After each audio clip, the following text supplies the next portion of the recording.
పాపమునకు రక్షకుడుగా వచ్చిన యేసుక్రీస్తు ప్రభు వారిని మేము కనుగొన్నామో, ఫలాని ప్రాంతంలో ఉన్నాడని వాళ్ళు ఎప్పుడైతే ఆ సంతోషం కలిగిందో, వెంటనే ఏమైనారంట, ఆ ఇంటి లోపలికి వెళ్ళి వచ్చి తల్లి అయిన మరియను ఆ శిశువును చూచి సాగిలపడి ఆయనను పూజించారని చెప్తూ ఉన్నారు. హల్లెలూయా. సాగిలపడి ఆయన్ను పూజించారని చెప్తూ ఉన్నారు. నెహెమ్యా 9:6 ఉంటది, సూర్య చంద్ర నక్షత్రాలంట ఆయన్ని పూజిస్తూ ఉన్నాయంట. హల్లెలూయా. ఏం చేస్తున్నాయంట?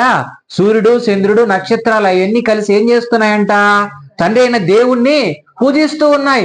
ఈ సృష్టిలో ఉన్న ప్రతి ఒక్కటి, చెట్టు కావచ్చు, రాయి కావచ్చు, ప్రతి ఒక్కటి ఆయనే కలుగు చేశాడు. నీళ్లు, జలరాశులు అన్నిటినీ, భూమి, నీరు, ఆకాశము, గాలి, అగ్ని, అన్ని ప్రతి ఒక్కటి, పంచభూతాలు కూడా ఎవరు కలుగు చేశారు?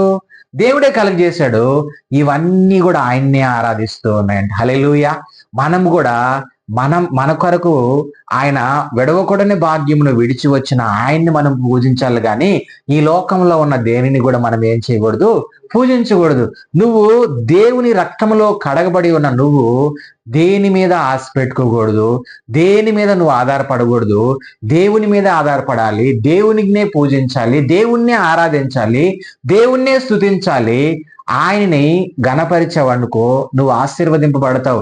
ఆయన్ని స్తుతించావనుకో నీలో ఉన్న ప్రతి విధమైన రుగ్మతను ఆయన తీసివేసి ఆయన సన్నిధానంలో నిన్ను ఆయన ముందుకు నడిపించుకుంటూ వెళ్ళిపోతూ ఉంటాడు. హల్లెలూయా.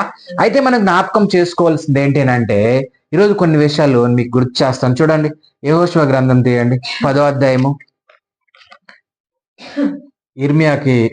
ఇర్మియా తర్వాత ఉంటుంది యెహోషువ.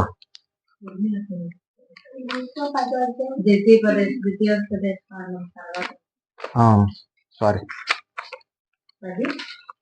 10, 11, 12, 13 వచనాలు. యెహోవా ఇశ్రాయేలు ఎదుట అమోరీయులను అప్పగించిన దినమున ఇశ్రాయేలు వినుచుండగా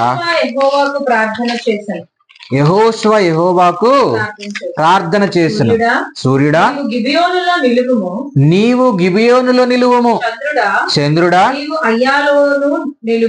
నీవు అయ్యాలోను లోయలో నిలువుము. జనులు తమ శత్రువుల మీద పగ తీర్చుకునే వరకు సూర్యుడు నిలుచెను. హల్లెలూయా. చంద్రుడు ఆగాడంట. చూడండి, ఒకవేళ వీళ్ళు మనం దేవుళ్ళు అనుకుంటే, ఇప్పుడు దేవుడు చెప్పిన మాట ప్రకారం యెహోషువ ప్రార్థన చేసిన వెంటనే సూర్యుడు ఎక్కడ ఆగాడంట? గిబియోనులో. ఎక్కడ ఆగాడు? ఆగిను. చంద్రుడు వచ్చి అయ్యాలోయలో ఆగాడు. ఎందుకని?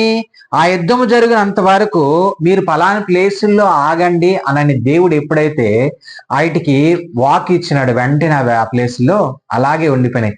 ఈరోజు నువ్వు నేను కూడా అంతే. అయితే ప్రతి ఒక్కటి సృష్టిలో ఆయన తయారు చేసి ఉన్నాడు, ఆయనే నిర్మించి ఉన్నాడు. హల్లెలూయా.